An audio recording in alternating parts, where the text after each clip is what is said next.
Hey, what's going on YouTube? Kyle here from HospitalityMD again, coming back at you with another episode of the podcast. Real quick, before we get started, please subscribe to our YouTube channel, hit the bell, and like this video. We want to make sure that as many hospitalitarians who are passionate about this industry get to see our content. There's not enough hospitality content out there for the community, especially right now, and doing those things would go a long way, not only for us, but for the rest of our hospitality family. So thank you so much for that. Now, for today's episode, this is going to be a new perspective that we have not yet shared on this show. So this is with Rich Gandhi. He is the president and CEO of GHM Properties and the co-founder of Reform Lodging. So he has experience owning, operating, and developing hotels, and now runs a hotel owners advocacy group, Reform Lodging, designed to advocate for the best interest of franchisees across the hospitality industry. This is a do not miss episode. We're talking about the dynamics between brands and owners. We're talking about complimentary breakfast, how much it costs. We're talking about brand standards. We're going to be talking about how this all impacts the employee and guest experience. And really, we want to kind of extend some empathy to our hotel owners out there. So we know that most of our audience is not a hotel owner. So this is your chance to kind of learn a little bit about what it's like right now during the worst crisis on record for the hotel industry. So tune in, have an open mind, let's learn a thing or two, and maybe this can all bring us together a little bit as we look forward to recovery. So thank you so much for watching and enjoy the video.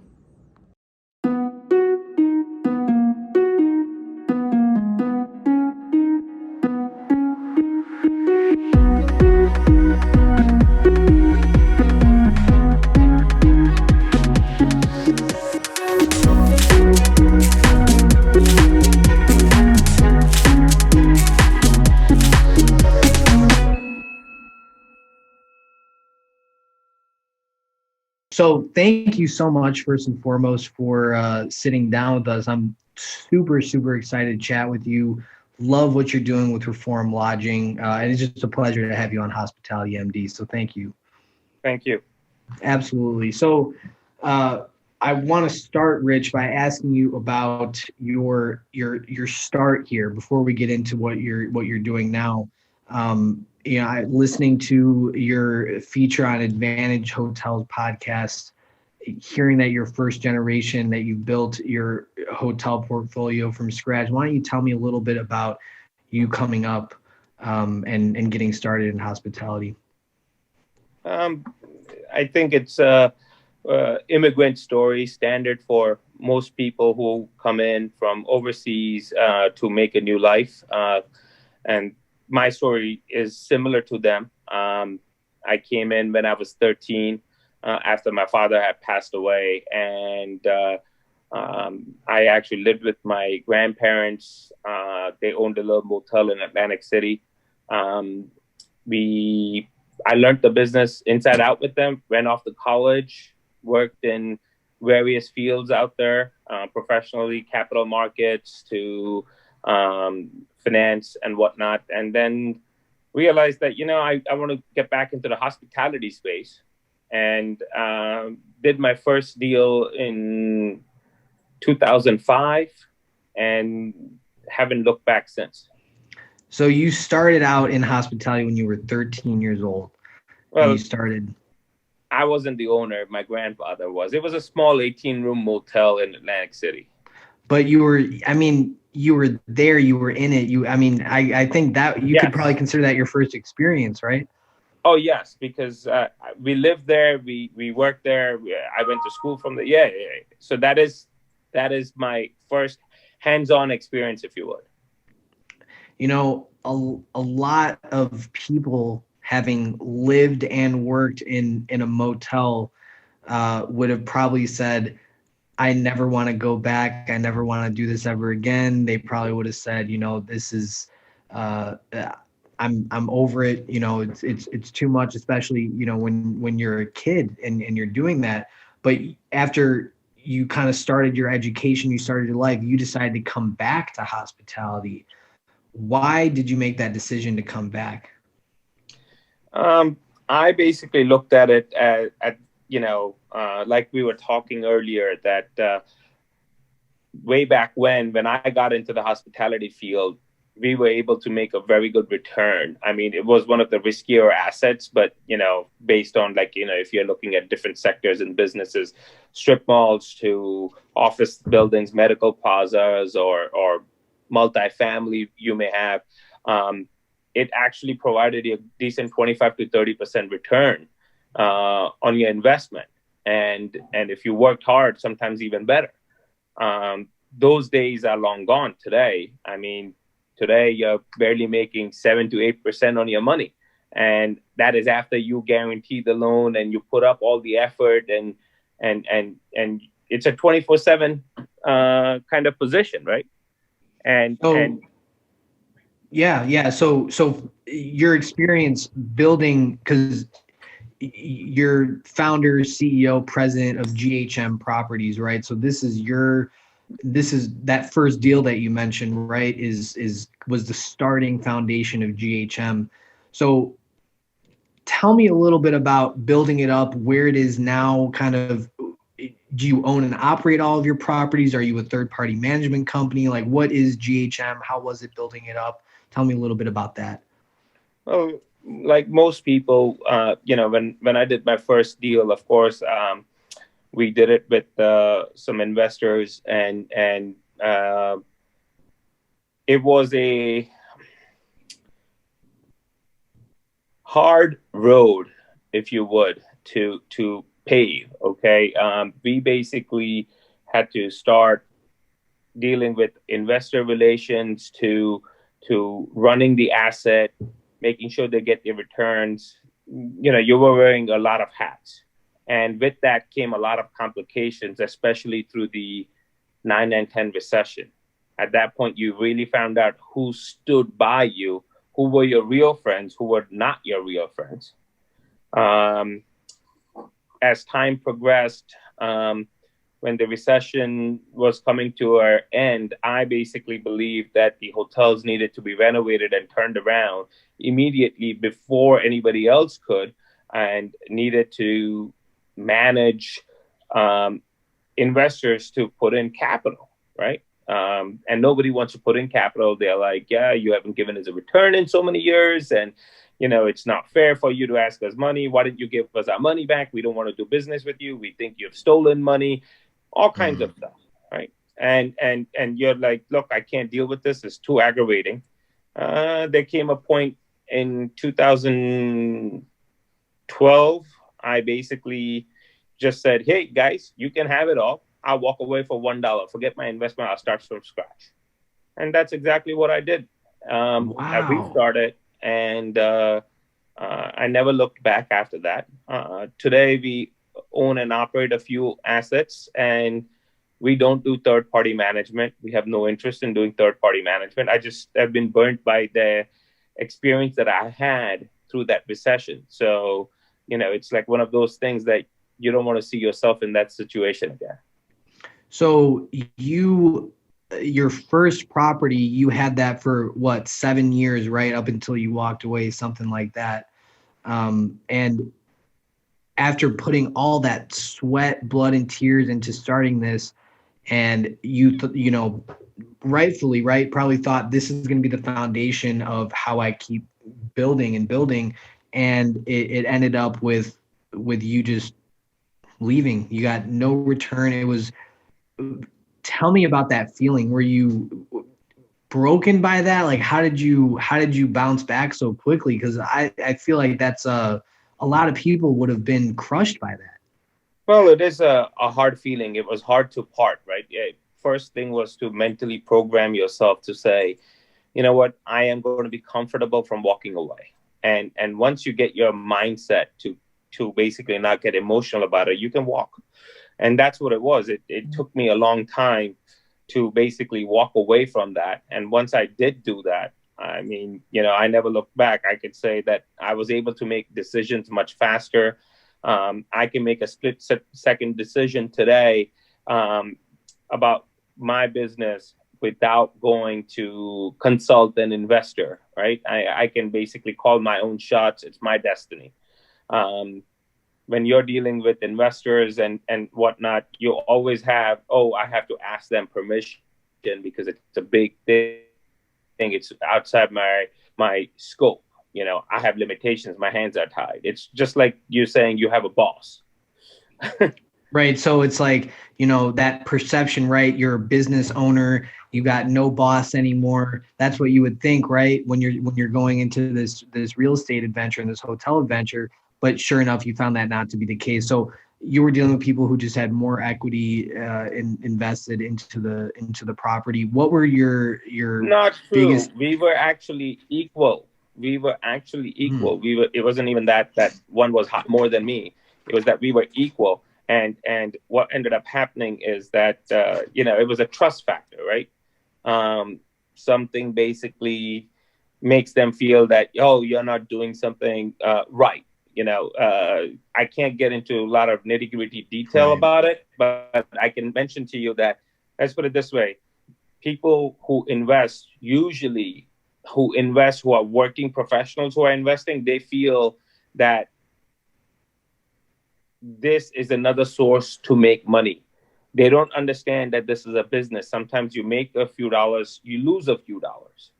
But you have to go in with that rationale, like a stock market. You invest in the stock market, you put your 401k, sometimes it's going up, sometimes it's going down. It's a roller coaster. Like take this 2020, total Mhm. roller coaster for your 401k, right? I mean, depending on what you were invested in, you could have come out ahead, you could have lost big time, right? And that's basically what it is, that a lot of people don't seem to understand what it takes to operate a hotel or what it's really required. um, it's not just, oh, you wrote a check and now you're like made of money. A lot of times employees feel that hotel owners are extremely well to do and they have an unlimited supply of money, right? And they don't seem to understand that it's not always that you can look from your pocket and say, oh, um, you know, I am not making. I'll give you an example. I had an employee reach out to me recently and said that I would like a raise. And I said, um, ma'am, think about it, that, you're asking me for a raise in a pandemic when you are making well above minimum wage. She was around 14 and change for front desk. And I said, there's not much work to do lately. I can't afford a raise, but, and of course she started belittling me and saying that, I don't care about my employees and my people and whatnot. And I said, have you thought about what is taking the owner? Put yourself in my shoes and say, what is the owner going through? Where is the money coming from? Because, of course, people like the Choice CEO going out saying to the world that, oh, 30% is the break even for a hotel. How does that resonate in people's mind? And that is exactly what this employee was throwing at me. She actually had heard the CEO of Choice say that that they were supposed to be getting a decent paycheck because break even is only 30%, so everything else is gravy. Right. And So it's a she choice. heard that, and being a front desk person, she was probably like looking at the PMS, like, oh, here with 30% here, 30% here, we're good. Now this actually leads me into a question I had planned for you, because our audience for Hospitality MD is made up of a lot of operations people, a lot of, you've got your front office managers, GMs, stuff like that. So we don't have a huge base for owners. So I wanted to give you the opportunity to basically give from the owner's perspective what your like message to your teams are, just to hotel team members who are hired by owners, and also a message to hotel guests as well, if you have one. I think you have an interesting perspective that can help us all empathize with one another in this industry. That's a great question. I will say that, as a owner of a property, it is very hard that you have to juggle with a lot of things that you don't know how you can juggle, right? A lot of the juggling comes about with state and federal regulations, lenders' requirements, franchisors overburdening requirements, depending on what franchisor you have, right? There are some franchisors that are very easy to work with, okay? They are the most friendly, and I believe they have the best practices. But then there are some that are out there in their own world. They actually are not really, they think from their C-suite, right? And they are up there making decisions for the rest of the country. I mean, take a look at McDonald's, for example, right? They're having their franchisees revolt on them right now. And we're not talking, 1, 2, or 3. They're talking almost 60, 70% of the franchisees are against McDonald's parent corporation. That is a problem, right? And they're the only ones, they're the ones who make their business, and the same with hotels as well. And franchisors believe that their brand runs the hotel, but that's not the case. What really is the case is that these brands don't realize that the hotel owner just works equally hard, including the hotel's employees, in bringing the business. Because what does the franchisor do? They provide web services, they provide connectivity and whatnot. But you know what? In today's day and world, you don't need all that.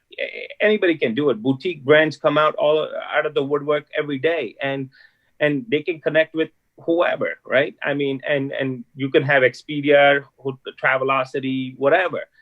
People don't realize that all these OTAs, which is like Expedias of the world, is controlled by 2 companies. You have Expedia and Priceline control all the OTAs in the world, 95% of them. So Expedia owns Travelocity, Orbitz, Agencia, just to name a few, right? Right. Yeah. On the flip side, Booking.com, Agoda, Priceline, a whole bunch of other stuff is all owned by Booking.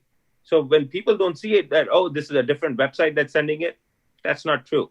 These are all masks to basically avoid federal government regulation, right? They basically, if they're too big, what they do is they internally set up competitors amongst themselves, but they are the same people competing against themselves.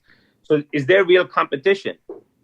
Well, they have a monopoly now. They have monopoly over this industry now in terms Correct. of OTAs. Correct. So what ends up happening is, the percentages that you have to give, I basically believe that the franchisors are not generating the revenue that the OTAs generate. What should really happen is the franchisor says, let's, as an example, we'll say 10% of your gross room revenue belongs to the franchisor. That's the contract that you would sign with them, let's just say, right? So if you made $100,000 for that month, your bill should be $10,000. That's not the case.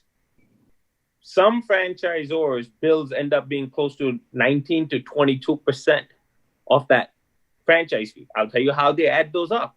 They come up with all these hidden charges, ancillary fees that they make up. And they will be made of system fee, connection fee. For a reservation that comes from, let's say, Expedia, they will charge you $3 on top of the Expedia reservation, saying that's a connection charge. Not to mention, they're already collecting 10% of the revenue. So if the revenue came from Expedia to the hotel, for example, let's say the $100 plus tax, and if it's coming in, the hotel is going to end up paying, let's say, $20 to Expedia. So it's down to $80. But the franchisor is going to charge on the full $100, even though the hotel is only going to net $80. Okay? So on that $100, they want 10%, right? That's their contracted price. That's $10. Then on top of that, then they'll charge you a $3 connection charge. Then they'll say, oh, there's a points. We want to make sure that the customer gets some points. So let's get the customer some points. We're going to charge you another $5 for the points. It's 5% of your ADR. It's a $100 ADR. So that's another $5 you give. Then they will say, oh, they basically need to be provided everything under the sun. Credit card service charge is the hotel owner's charge, but it's on the full $100. How is it that we are not even collecting all that money? When you really look at it, today, there was a position paper that we did. If you go to www.reformlodging.org, you'll see a lot of position papers that we've put up. And you will notice that it is not worth it for a hotel owner, if you're a certain level of brand, without naming any brands, to be associated with that brand. Because those brands have not caught up to the times. They've not been able to reinvent themselves, and they should be gone. So, okay, so this is crazy, right? Because when we talk about, I think, right, the perception, that's, I also want you to kind of give that message to the guests and the staff, but we start talking about this perception that, the public has a perception that the brands themselves are funneling money into the properties, and that when you stay at a Holiday Inn Express, that IHG is essentially owning and operating that asset themselves. The public has that misperception. And then, I'm sure, like you were stating, the staff members have a perception that if you own a hotel, then, oh my God, you must just be filthy rich because you're a hotel owner. It seems almost inachievable. So what do you have to say to those guests that you serve, coming from the perspective of a hotel owner, and then to your staff members, if you guys could just see eye to eye, what would you tell them to make it easier? Well, first, the perception, you're right, that hotel owners are the real owners. Individuals just like the guests, they are the real owners. It's not a big multi-million-dollar corporation that's an owner of a hotel. 98% of the hotels in this country are owned by other people than the franchisor. From those 98%, if you look at it, there is roughly 60% of the hotels are owned by individuals or families, small families. And the rest are, of course, the big conglomerates that are owned by the big hotel ownership companies like HPT or Ashford or Hersha. Now they are a publicly traded company. They own the remaining hotels, but usually they're not the local hotels that you see off the highway, right? Right. Most of the hotels that are owned by these publicly traded REITs are usually in gateway cities or in really high-end markets next to universities or medical centers. They basically usually work with the institutional products, which is Hilton's, Marriott's, Hyatt's, and whatnot, right? They don't even bother with the other product out there, right? Because they basically believe that for them to preserve their equity, they need to be in the upper echelon of the product out there, because that's the customer they want to cater to. Plus, there's more business travelers pay more for a travel visit, if you would.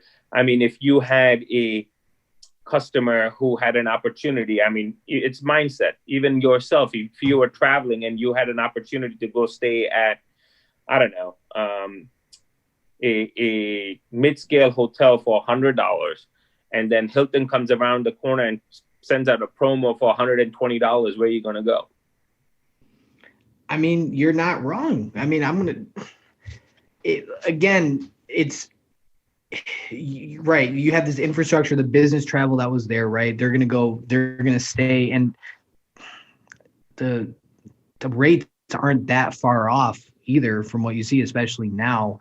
So then it kind of begs the question of why would you stay at one of those hotels? And I think it's a matter of preference, but then you talk about the franchise fees and royalty fees and marketing fees and connection fees being taken, and it does sound like your return on investment is certainly diminished over time. Now, for a guest, what would you want them to understand when they walk through the doors of your hotel? And if you had to speak directly to them, what would you say to one of your guests? That's a very hard question. There's a lot of things I would like to say to some of these guests, because depending on who walks in and what they are expecting, a lot of times a customer is walking in lately and they think that they are paying for a room at the Ritz. Okay. They don't care. They're like, if I'm paying you $100 for the room or $150 for the room, that they want Ritz level service. They want a bell captain. They want this. Oh, somebody's going to take my luggage up. They think it's like the movies. When in the movies, they usually show 5-star hotels. They have those type of luxurious amenities. When you walk into your mid-scale hotels, your select service hotels, that's not even possible, right? I mean, you can't afford that. And, they have to know what they're paying, and set their expectations low. And even, in a pandemic situation, they're actually trying, hotel operators are trying very, very hard to make sure that their stays is very comfortable and safe. They're trying to make sure that the place is as clean as possible. But, a lot of times what ends up happening is they basically start screaming at a employee, oh, how come you're not wearing a mask? Well, they probably took it down to just, sometimes if you try to breathe in one of these masks, it gets very hot. They might have taken it down for a minute and you walked in at that very second. Right. And they put it back on, or they do not have a mask on. There's no reason to complain about it. You should use your own common sense, if you would, and say, hey, at least I'm 6 feet to 10 feet away, and I'm not going to be, exposed to any virus should they be contagious, right? I mean, you have to have some level of compassion. A lot of times the customers don't have any compassion. They expect more for nothing. And, I'll tell you who's to be blamed for that. We as hotel operators empowered the brands to do all that. Well, now that's what Reform Lodging does. Reform Lodging is actually there to basically empower the hotel operators to operate hotels efficiently and think about what affects them and how they want to operate it. Like breakfast costs. It's overburdening. Yes. Yeah. Breakfast is a very big expense item on these hotels' P&Ls. We throw so much food away. We can feed third world countries with that kind of food that we end up throwing away in this country. I'll tell you, Rich, in Chicago, actually, I was working it was actually a triple brand. It was a Hampton, a Home 2, and the Hilton Garden Inn, but the Hilton Garden Inn did not have complimentary breakfast. So we had a convention. It was the Muslim American Society convention. They came, and what we found, and actually the same thing happened with several of the sports teams that we hosted. What we found was that you would have, 6 people in a room who would come down for breakfast, piled plates high with food, and then you find the garbage overflowing with wasted food. I think you're totally right. When you have a breakfast like this, obviously the guests really appreciate it. I think like you said, the brands have kind of set that expectation. And nowadays you can't go to a hotel and just have pastries and coffee. It has to be, 2 hot items, 1 meat item, this, all these requirements. So with that being said, we have all this waste and all these requirements. Why don't you tell us about the evolution of breakfast? Like when you first started out in hotels, what were those requirements like and how they evolved over time, and how that affected you? When we first started off, I mean, the breakfast was very simple: coffee, some danishes, some muffins, and maybe a bagel. It was pure cold continental. Sometimes you had cereal and milk. But, over time, with all the hot breakfast amenities and everything that you're adding, and it just keeps the cost just escalating. I mean, if I look at some of my hotels, I'm serving close to 55 to 60 items daily. Now I got to make sure that. What kind of brand? What brands are we talking about here? Just to get a feel for it, just in terms of. It would be, let's take a Holiday Inn Express to a Quality Inn. They basically require those type of breakfast, right? I mean, and Wow. not to mention that 55 to 60 items is a lot of items, and God forbid you do not have, or you ran out. Let's just say boiled eggs, and you brought up sports teams. Let's say you had a sports team come in, you probably had an order that came in of, let's say, 4 dozen eggs. On an average, people don't eat 4 dozen eggs in one day. But if you have a sports team, it'll evaporate because each kid will eat 2 to 3, maybe 4 eggs. And you're not talking too long. It'll be a dozen kids who ate it. You don't have any more eggs left. On an average, 4 dozen eggs will last you 3 to 4 days. You have a certain shelf life for this. So what ends up happening is, auto shutdown initiated. You don't have those eggs, okay? The complaints up the wazoo. Oh, you don't have eggs. Breakfast was really bad. So what does the brand do? The brand has empowered the customer to expect it for free. Say, you know what? Let's just pick up the phone and complain to their customer care and say their service was bad and this and that. Customer care will automatically refund them the money and charge the hotel the refund charge, but then also charge the hotel a penalty for handling their complaint. The complaints this year have gone up drastically. Most customers don't even care that you're in a pandemic. I'll give you an example. Our township, our governor, we have jurisdiction requirements that we cannot have any food items being dispensed for safety reasons. Oh, so they say no. So basically, no breakfast. Auto shutdown because canceled. of local restrictions, you not serving breakfast. We have that posted upon check-in, and the customer's upset. We are like, you can go to another hotel. You don't have to check in. If you find breakfast somewhere else, go to another hotel. What that evolved into is customer care issues are outrageous today. We are not IHOP. We are not Denny's. We are hotel operators. Our job is to provide a clean and safe stay. It's a bed. It's the experience of a bed. If you want to be a 5-star hotel with a full breakfast and a la carte menu, like, the big Marriotts and the Hiltons and whatnot, we will do that. But we are smaller hotels, typically 80 to 100 rooms. We are not equipped to run the type of breakfast service and everything they need. And it's a big expense item. On an average, on an 80-room hotel, the breakfast line item is roughly 125 to 150,000 a year in expense. So right, so okay, so we talked about the $5 for this fee and the $10 here and the OTA commissions on a per occupied room basis. What's your average breakfast cost? About $5.50 to $6.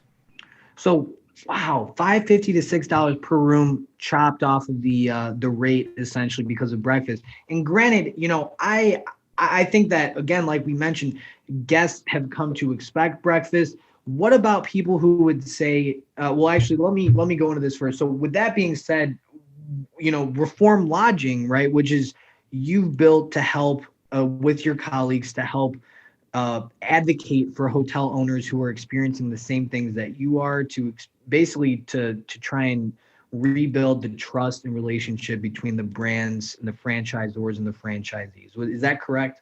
That is correct. So what the idea is, that Reform Lodging is out there taking the fights of the hotel operators to the brands, because there's nobody to do that. You could say AHLA. We believe that AHLA is great for the industry, but AHLA is there for the franchisor, not for the franchisee. Well, what about like an AHOA? They're an owner's advocate group, right? Why not them? And AHOA, I don't want to. AHOA has lost its way. Okay. That is our belief. That is our opinion. But I don't think that they do a lot of things that do help hotel owners. Don't get me wrong on that. But, they're not willing to pick the fights where they're fighting against the franchisor. And I believe that's because the franchisors fill their coffers on an annual basis, which is donations or whatnot, because it's a nonprofit, right? We at Reform Lodging do not take any donations from the franchisor. That is one of our mandatory rules, that we will not do that. We don't want to be construed in a way where they can point fingers, or our membership base would basically say that we're influenced by any way by the brands. We are here for the membership base, which is the hotel operators, not the brands. And I've seen some really great things that you were doing. One thing that really stood out to me about Reform Lodging was you guys I saw a letter that you lobbied to, I believe it was the Cincinnati Police Department or the Attorney General, for justice for the death of Yogesh Patel, who was a hotelier who was murdered on his property. And I thought that was great. Am I correct on that? I believe I saw it wasn't Cincinnati. It was in Mississippi. I think the name of the town was Cleveland. I could be wrong. I think maybe Cleveland, Ohio. I was thinking Cincinnati. Okay, so right. So I think it was Cleveland, Mississippi, and yes, we basically, my colleague Sagar was in communication with the family, and we basically resonated that this sort of stuff happens regularly, and it's always the hotel owner that takes the hit for it. Also, laws that these governors pass out, right? It's basically they're shooting from the hip. I mean, take it for example. Governors are passing out laws saying that nobody is allowed to be evicted from a hotel once they've stayed 30 days because they put a moratorium on evictions because they're saying where are they going to go? We are in a pandemic. Okay, if they can't. So they're saying that because of 30 days they become a tenant. They're no longer a guest. They become a tenant of the property. That was supposed to apply to apartments. The police department is basically saying, we don't know that whether it applies to apartments or hotels. We just say everything's residential. We're like, no. This is not a living space. Auto shutdown initiated. Now we have to fight through court. Auto shutdown canceled. Powering off. That means as hotel operators has to spend more money powering to evict on people who are basically staying for free. Mind you, on top of that, they can't be charged any room revenue because you're not going to collect it. They don't have any money. Right. The brands say you can't put the room in the system as a free room. They want you to charge room revenue on it. So now you're paying franchise fees on revenue that you're not going to collect. You're going to pay sales tax on revenue you're not going to collect. On top of that, the hotel operator also has to bear the cost of them using their utilities, eating breakfast or using whatever facilities, cable TV, internet, and whatnot. And God forbid, they can't use any of these things. They file a complaint with customer care, and now we have to deal with that on top of that, and brings the hotel's scores down. So this is because nobody's talking about this sort of thing from what I can tell, and it's it's unfortunate because a lot of the times we talk about the guest experience, we talk about the employee experience. This is something that we talk about a lot in the hospitality and hotel industry, but rarely do we talk about the owner experience. And it sounds like, it was either you or Sagar when I was listening to the other show, you made a great point about who is the direct customer of the hotel brands. The franchisees, right? Because they're the ones who that's the most direct straight line from the brand to the customer, right? What the brand doesn't understand, what the reality is, the brand needs to understand that without us hotel operators and owners, they have no product to sell because we don't have to give our product to them. So what is ending up happening is there's a mass exodus in the next 2 to 3 years. A lot of hotels are not going to be affiliated with brands anymore. And to do that, you have to raise awareness. Now, what we also have to do is these franchisors, have also done a lot of lobbying to the banking industry to basically say, oh, we basically bring all these customers. They don't bring any customers. The hotel brings the customer. Do you think a customer, I'll give you an example. If you're loyal to, I'm going to make this up, let's say a Hampton Inn, okay? And let's say you want to stay, you're taking a vacation, you're going to Daytona Beach, right? And you say, oh, but you know what? There is a Days Inn right on the water. There's a Hampton Inn on the highway. Which one are you going to pick? You're on vacation. You're going to pick the waterfront property. Bingo. You're going to pick it's not location. The brand. It's the location that is bringing the customer. It's not the brand. The brand brings the customer when you're in a business location. That would be, you're in a business environment. There's no destination space, if you would.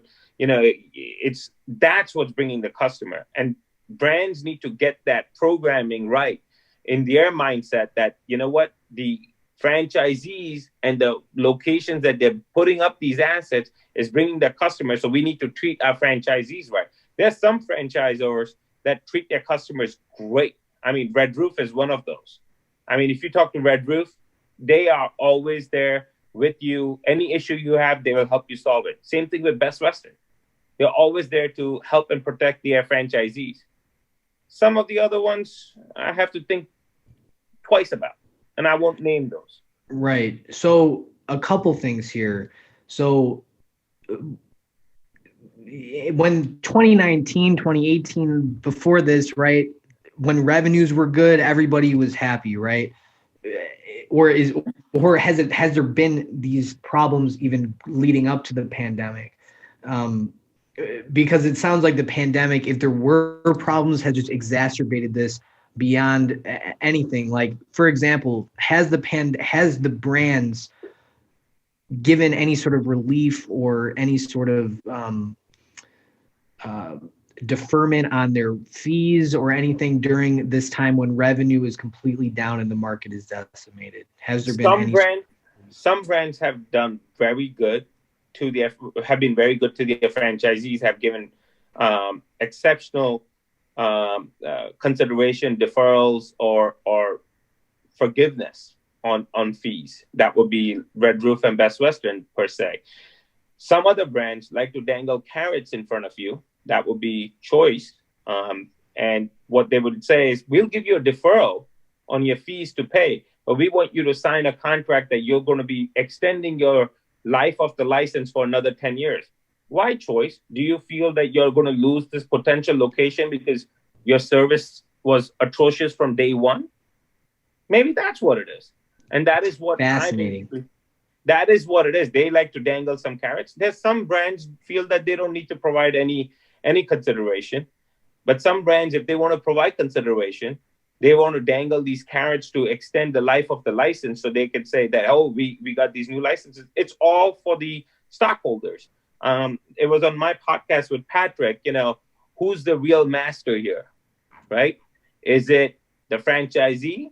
Is it the franchisor? Is it the stockholder? We know who it is, right? And the way we look at it, the franchisor has a master, that's the stockholder, and we, the franchisee being the franchisor, I should say, the middleman is treating us franchisees as their slaves. You feel like you're in the 1800s. So I think this shatters a lot of misperceptions, right? Because again, when people think about, a hotel owner, you think you got your own business, so you get to call all the shots. You got all this money to play around with. Life is great, everything's good, but there's a lot more that goes on behind the scenes that people just simply don't know about. So you and your colleagues at Reform Lodging are trying to make this relationship better for the time being, but you do say that you think that your prediction is that brands or franchisees will start to disassociate with brands over the next several years. In your opinion, what is the value of a brand in a post-pandemic hotel industry? I don't think much, because you know what brands perform and what brands didn't perform, right? I mean, if the brand is so powerful, why aren't these hotels able to make money? Why is there mass bankruptcies being filed across the country for these iconic hotels? Half the hotels in New York City, look at them. Majority of them are either closing, they're never going to reopen their doors because it's just not worth it, or they're just fed up with their brands and they just said, we'd rather not be a hotel associated with certain brand. We just dissect that and we walk away, right? I mean, that's basically what it's coming down to. Majority of the people are walking away from the franchisors for one reason. There's no value that the franchisee is receiving. It's supposed to be a give and take. Right. A lot of these franchisors have made it a one-way street. What other fee can we add on to the franchisor to basically squeeze a few extra dollars? Why do you think the franchisor mandates, what you want for, to the very last bit, that they want you to buy the cups for coffee that have the Hampton Inn logo or the Choice logo. Not saying that Hampton Inn does that, okay? But I'm just saying, because they basically want to market themselves at the location of the franchisee. Why doesn't the hotel just call itself, let's just call it the Daytona Beach Inn, for example? They can market themselves. What do they need the brand for? Right? There's that disassociation, Right. that so brands need the franchisee. The franchisee needs the brand to provide support and help, and to help grow the business, not so they can basically make it a revenue stream. There are some franchisors that are basically double and triple charging their customers on even the products that they sell. Take Choice Hotels. They've been sued in federal court in Philadelphia, if you've seen. I actually haven't seen it. Choice Hotels has been sued by their franchisees. Over 100 franchisees have sued them. And they basically are sued for one reason, that they basically are also double and triple dipping on their contracts. They basically mandate, hey, you need to basically use this pen. I can go buy this pen from Walmart. It's the same Gel Pen Pro, whatever, from Walmart, let's say for 10 cents a pen. Choice wants to sell me that same pen for 15 cents. Why? It's the same pen. Right. So they mandate it in your franchise agreement that you have to go through a specific they vendor? do not. They basically make it a brand standard. That's how they mandate it. They work around it to basically charge that extra 5 cents, so they can basically make an additional 5 cents. Now convert that into the number of pens that they're forcing each hotel to buy every year. So all those products, when you worked at a hotel, you saw all the number of promotional items that the hotel showed up with. That's what it was. Or take all the furniture that goes in a guest room. They mandated, why does every hotel look the same? And they all have the same furniture if you go to a certain brand. Right. Because they're mandating it. They're called vendor rebates. They're forcing vendors to give them kickbacks so they can basically make more money off the franchisees. And then they force them to replace it every 7 years. So what about when somebody, what if I were to tell you, but they have to do that because then the guest isn't going to have a good experience if they don't have that. Is it not about the guest experience for the brands? Like what's your perception on that? So that to a certain extent is true, that you need certain consistency for guest experience. But you know what? They can have the consistency by doing that, but there's no reason to put a markup on it. Mm-hmm. So if I have to buy this pen from Walmart for 10 cents, as long as I meet that brand standard of 10 cents, I should be able to buy it from Walmart. Why am I forced to buy it from your franchise, from the vendor that you specified? There's no reason to. Right. So if the guest experience asset is the pen itself, that's Correct. What's the guest experience, and that's the brand standard. In theory, if it was being done for the right reasons to take care of the guest and provide a brand consistency, then it wouldn't matter where you got it from. But what you're saying is it's almost price gouging to take advantage of the Correct. owners of the hotels, and that's not good. And a lot of people don't know about that. I want to go back to this breakfast letter here before we wrap up, because I think this is a well-written letter, right? I've got it right here in front of me. And you're not just saying no more breakfast. We're banning breakfast across the board. We don't want to do it. We don't want to do it. You're really, it seems like you're trying to provide some common ground and work with them to say, okay, for each level of hotel, here's something we can do. The one thing that I thought was very interesting was similar to full service hotels, other brand segments should be able to charge a certain amount for breakfast and pass down the cost to the guest, tiered by the level of breakfast service. So for a cold continental, you said, for example, $2 per person, hot continental $3, and then a full hot buffet $5 per person. So based on what you told me earlier about how it's costing you almost $5.50, $6 per occupied room for breakfast, you're not even trying to profit off of the guests in this scenario. You're just saying we can't keep bearing the burden of these ever increasing breakfast mandates. Is that correct? That is correct. All we are saying is, look, whatever level of service they want, they can pay for it. It's like when you go get a ticket at an airline, right? You get a ticket at the airline, you can get the base seat at the economy. Then there's economy plus. Then there's economy with extra leg room, right? The plus with the leg room, the United has that. And then you have the business class and first class. You pay for what you want, right? It's the same airline. So we basically are saying the same thing, that why don't we do that? Why don't we put out something that it basically cuts this expense? What it also does is it's more environmentally friendly. There's less wastage. Mm-hmm. Now people had to pay an additional amount. You will also get the right amount of room count. How many people did you remember when you were checking in, they would say, oh, there's only one person in the room, and then you find out there are 50? Time and time again, every day. Despite fire code as well, you know. Oh, exactly. So this is what we are doing, that we raise awareness to that. We set a system, maybe give them vouchers or whatnot. Oh, you want 2 breakfast tickets? This is the level of service of breakfast you need. No problem. We'll charge you for that. And at check-in, we give you the different vouchers. End of story. Right. And it's you're not saying, because you go to a Hilton Hotels and Resorts, right? Brand, the Hilton brand, Marriott brand, whatever, your full service hotel, even a DoubleTree or something like that. And some breakfast buffets are $25 per person.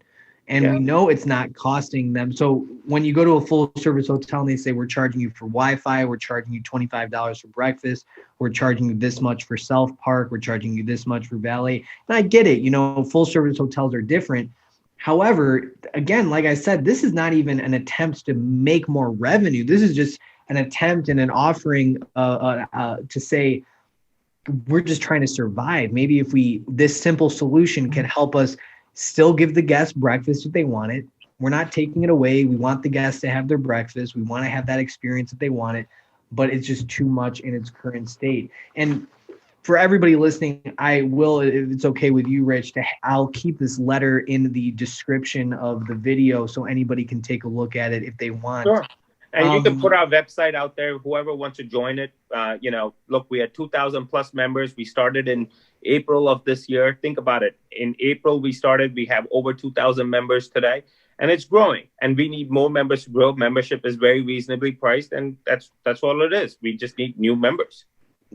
And for the members, right, no donations, no monetary investment is coming from any of the brands. So you're truly looking out for the best interests of the hotel owners in what you do, what you lobby, and what your goals are for reform lodging.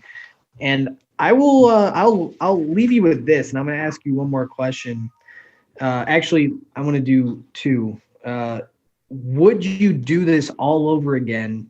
And would you have made this for your first deal in 2021? Would you do this again if you had to start all over again? In the hospitality space? Right. No. Would you do it all over again? No, not a chance. Wow.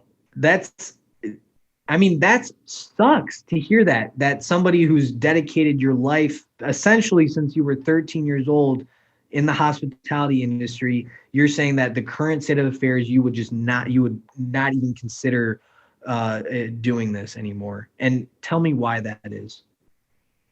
It's just not worth it. The amount of aggravation that goes into it, it is just not worth it. It's too much work on the operator standpoint, and for very little pay. I mean, the risk and reward concept is just, the chart is very bad in the hotel operator's standpoint, because the risk is very high and the reward is not there. It's almost non-existent. I mean, what reward? Let me ask you this. All this PPP money that these brands were talking about getting, what relief did the brand get? The brands get bailouts from the government themselves. Right. They went and got bailouts from the federal government themselves. What did the owners get? Zilch.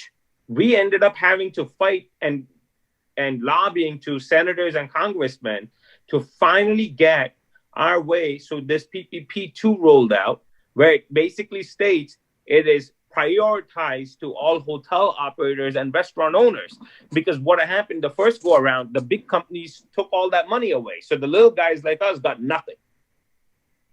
And that's exactly what happened. And why do you think they fixed it this go around? Because that was the case.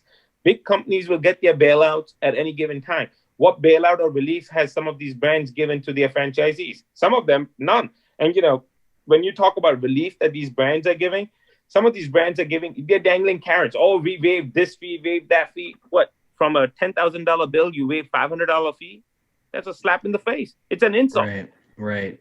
But, why do they say that they waived all those fees? Because they can tell to their stockholders that they have done something, and they just like to categorize that these are the fees that they have waived. When it shows, oh, that's a lot of stuff that these guys have done for their franchisee. That's not true. It's a bunch of BS. Right. Yeah, because they can say they've done it, but has it made any real impact is really what the question you should be asking. Exactly. Right. You hit the nail on the head. There's no impact on it. So the last thing I'll ask you here is, for the future of this hotel industry, which, like you said, right, 98% of hotels in this country are owned by a small family or an individual small business owners. No, they're owned by non-franchisors. Okay. Yep. Okay. Right. So it will be, like Hilton and Marriott own some hotels. Okay. They own, because they're the franchisor, but they own some key locations. They own, like Marriott owns a few hotels in New York City. They own a few locations in Florida, whatnot. These are like the upper echelon product usually that they own. But everything else is usually owned by franchisees. And that franchisees could either be a publicly traded company, right, that owns a bunch of them, or it's basically a family that owns 2, 3, 4 hotels. And that was the 60% number that you Correct. mentioned. So Correct. 60. Okay, you're right. So correction. So 60% of the hotels in this country are owned by small business families, individual owners, etc.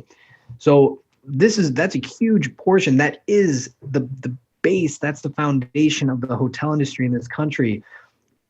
What needs to change for this industry to survive, in your opinion, and for it to thrive? Well, I think a lot of legislation reform needs to happen. Banks, if you would, have to not make it mandatory for hotels to have a franchise. A lot of hotel franchisors have lobbied that they are required. No, they are not really required.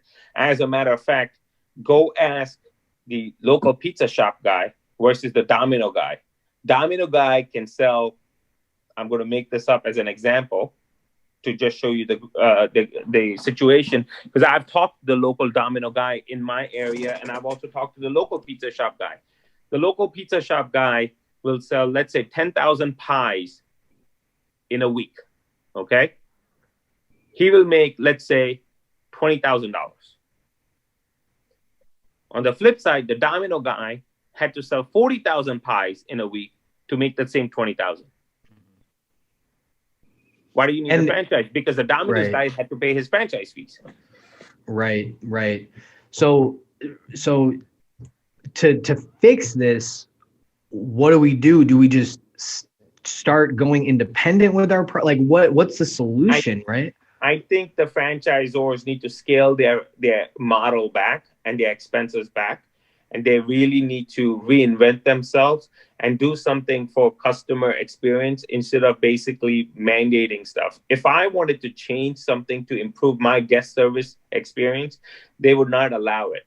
Okay. Like for example, if I wanted to do remote check-in at my hotel, they won't let me do it because the brand has not rolled it out to the rest of the customers. Even if I have the technology to do it, they won't let me do it. Even if I want to do it on my dime, because it makes it easier for my guests to check in. They say, oh, but our other customers are going to be unhappy when they go to our other locations. So no, you cannot do it. I think the brands hold the franchisees back in a lot of situations too. And, that's what needs to be, be really thought about, that, the brands need to do something that will help the franchisee. They want to make all these fees. Stop introducing so many brands. I don't see the need for so many brand names to come up. It's like every year there's somebody in one of these top 5 brands is saying, "Oh, we introduced a new brand." What are you really doing? You're cannibalizing the same market, and they need to stop licensing same brands in the same location. I mean, if you walk into go to Baltimore, for example. You're from Maryland, and go to Baltimore downtown. What's happened to the town? It's a ghost town now. Pre-COVID, it was ghost, right? I've never been there. I'm from Chicago, but I've never been there, honestly. Okay, take Chicago, for example. Go to O'Hare, go to Rosemont area. Yeah. Same issue, right? You have everything's 2 or 3 of each brand, right? Absolutely, without a doubt. Now, what is happening? Does it mean that those hotels are doing more occupancy? What it's really doing is they're destroying the existing franchisees so they can sell a new license so they can prop up their value. Each franchise license agreement is worth about $1.5 million. So what the franchisor only cares about is to add the number of license agreements. If they add a license agreement, that's $1.5 million valuation increase of their company. On top of that, they can squeeze them for the rest of the 10, 15 years, whatever the license is for. It's all about a squeezing game. And then they find new ways to fail them, right? You remember those medallia scorings? How about the guest surveys? How horrible are they? Or one-sided? They'll ask those specific questions so they purposely can fail you. Well, I think they certainly, I never agreed with all the questions on those surveys. Certainly not all of them. And, I think that the one thing that I always had a problem with is they take the medallia, that's your QA, right? That's your basis for that.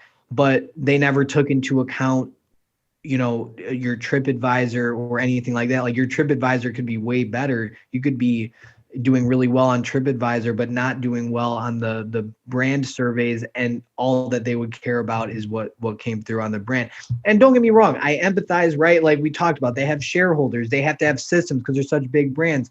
But what we see now is that you guys, the owners, are the people who, the only way these brands have anything, they have no assets. They're nothing. All they are is a name without the individual owners who are running these hotels. So I'm interested to see what the future holds. I wonder if we're going to see more independent hotels. What you said was absolutely correct. These franchisors have no skin in the game. They don't own the bricks and mortar. All they have is the building. They don't even have the employees. The employees belong to the hotel operator, to the hotel owner. So guess what? It's the hotel owner who's dealing with everything. So why is it worth paying them a percentage of your fee? Everything's on the internet. I do believe that some franchisors are far better than some of the other ones. And you need to work your way out, figure out which one is the right one, and make sure that, you raise awareness and keep those around. The other ones need to go away. Yeah. And you know what? It may only just happen naturally over time because owners are going to get smarter. They're going to realize, wait, we don't have to rely on this brand who hasn't been there for us. We don't have to do this, because nowadays to open up a Hampton Inn doesn't automatically mean that you're going to be successful. Maybe it was that way. Cost to build a Hampton Inn? I'd love to know. I'd love to know.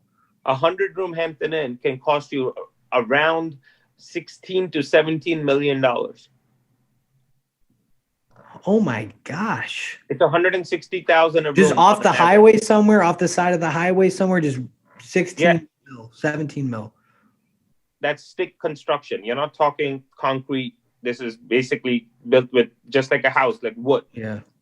So think about it from a different standpoint, that how expensive it is to build. So when a hotel makes, let's say a Hampton Inn makes $3 million in revenue, they need to basically bring to service that $17 million mortgage, or it's $17 million. The owner ended up putting, let's say, $5 million of their own money, because the banks require 35% of their own money to be invested into a deal.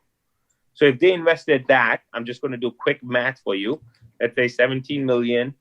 And then I'm going to say 65% is the debt amount. That's $11 million at, let's say, 4% interest. I'm going to give it the best interest in the world. Okay? That is about 700,000 principal and interest every year. They have to pay to the bank. So from the $3 million it does in revenue, it only cash flows roughly, it cash flows $900 to $1 million before debt service. So from that 900 to $1 million, you got to take out 700,000, 650 to 700,000 for the mortgage. What are you left with? 200,000, 250,000. So 250 divided by 5 million, 250, let's say 300,000 to make a better numbers, right? Divided by, we said 17 million to build the building. It's 11 million mortgage. That's $6 million down payment, right? Divide by 6 million. 5% on your money. Is it worth 5% of your money? Don't you think I can invest my money in the stock market, do better? Right. And your exit strategy is going to be, I mean, that's and over I can decades. Walk away that's much decades. Faster. Right. Well, I can walk away from the stock market. Like I can buy something and sell something within the hour. You can't do that with a hotel building. You're stuck with it. That is completely eye-opening to know this about, you know, what hotel owners are going through and what the current state of returns is, because you could have a rental unit for a apartment building or something, and everybody stays there for a year at the very minimum, instead of everybody leaving every night and the labor. Wait till you see what's going to end up happening in the next 6 months. The government will have to do something for all the multifamily owners, because they said that they can't throw all these people out through COVID, and people were saying rent free. Now, those are the same people filing for bankruptcy because they can't make their mortgage payments to their landlords, their lenders, because the lender is like, well, you need to pay. I don't care what happened to your business. Well, we were in a pandemic. This was nothing caused by us.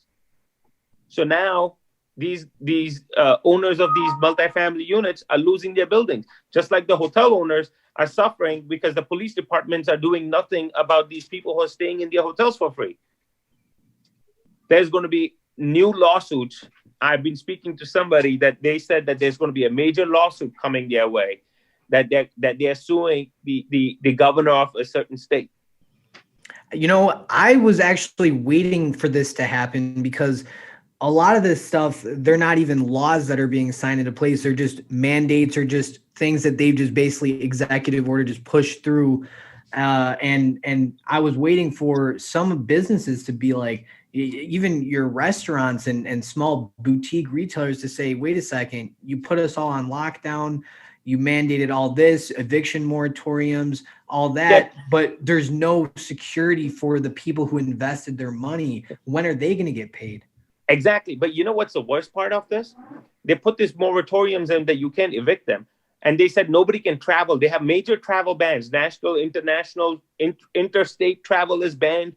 So you sit there and think about it. Then who is traveling to these hotels? Nobody, right? What they should have done is these governors should have basically shut the hotels down, allowed the hotels to close. It would have been safer. The employees would have been safer. They would have closed, but now they don't have an extra expense of paying employees. Yes, the employees were already collecting their stimulus checks from the government. Employees don't want to come to work. They're like, oh, we are making more sitting at home because we're collecting unemployment and stimulus. Why would they go to work? What they should have done, what they did is they actually hurt the hotels by not letting the hotels close, because the hotels now cannot even collect insurance proceeds because the government forced them to shut down. So, okay. So the lenders, however, are there lenders that have loan requirements that say, if you shut down, you're no longer a business? So we can basically, if you close. No. Okay. What happens is a lender basically is going to go after the business owner or the building owner to pay them. That's fine. But if the hotel owners pay insurance, there's a clause in majority of the insurance policies. Hotel owners are allowed to collect if the government basically forces a shutdown. It's called a moratorium based on government ordinance. Okay. The problem is he said hotels are essential businesses. How the heck is a hotel essential?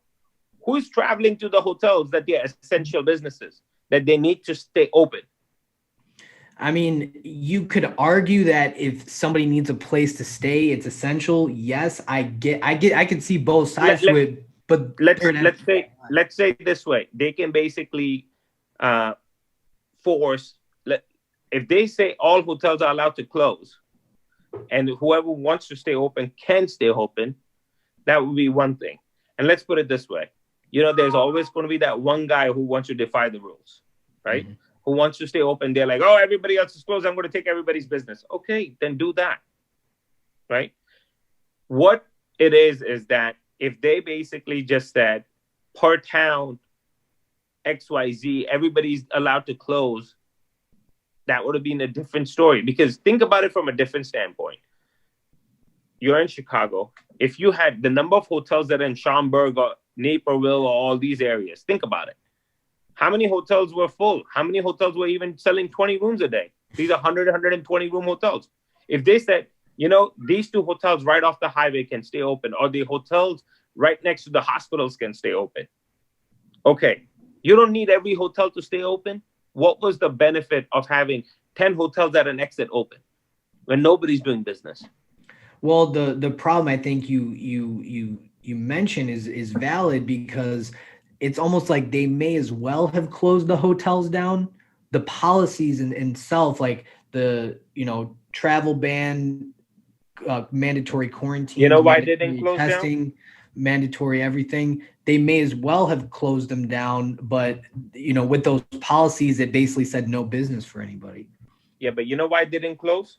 They initially, the governor of Pennsylvania said the hotels were non-essential and closed. The insurance industry lobbied them to say hotels are essential businesses.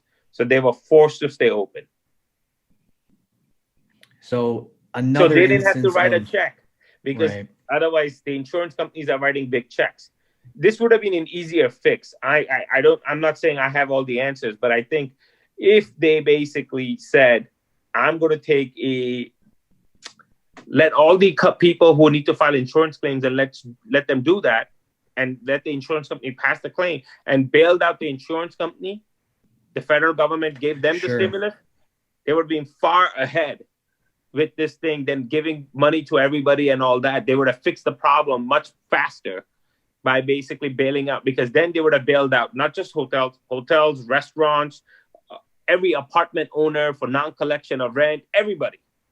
Insurance is the fix for all those industries. Every industry has to have insurance. It's mandatory.